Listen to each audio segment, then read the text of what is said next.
functional fitness workshop and challenge. I'm super excited.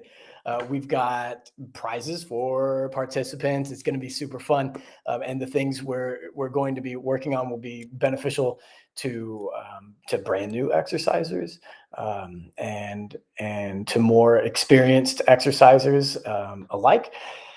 We're going to be doing things that really return to the foundational principles that all of us should return to. It's a good reminder for me as well.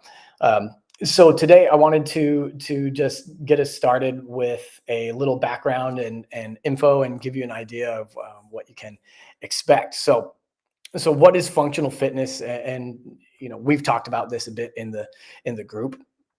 Being able to perform the fundamental movements that apply to our basic functional needs. So I look at it like this: like we all, at the very least, need to be able to move our bodies all the way down to the ground and back up safely in a controlled way, and we need to be capable of picking things up from the floor and lifting them overhead. We basically need to be able to move our bodies and move objects and manipulate our environment in an effective way without it being really strenuous.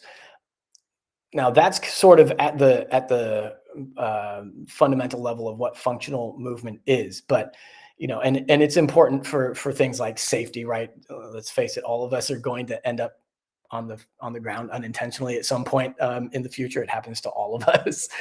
So you need to be able to navigate that, and also these things help us avoid that kind of thing from happening. We want to be able to, again, perform our daily movements, but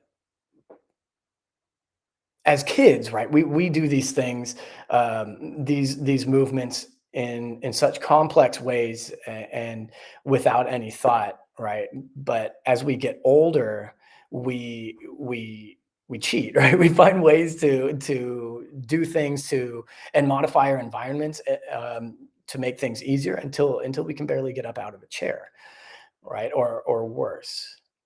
So, but why is it important to us right now at this second? This is probably what most people want to hear. um, these movements are the foundation, right? Functional movement is the foundation of meaningful and purposeful movement and exercise. Right. Also, they use our biggest muscle groups, so they burn the most calories, but they enable us to perform the exercises that we want to be able to do properly. Like most of us want to be able to go into a gym and like know that we're not going to hurt ourselves, right?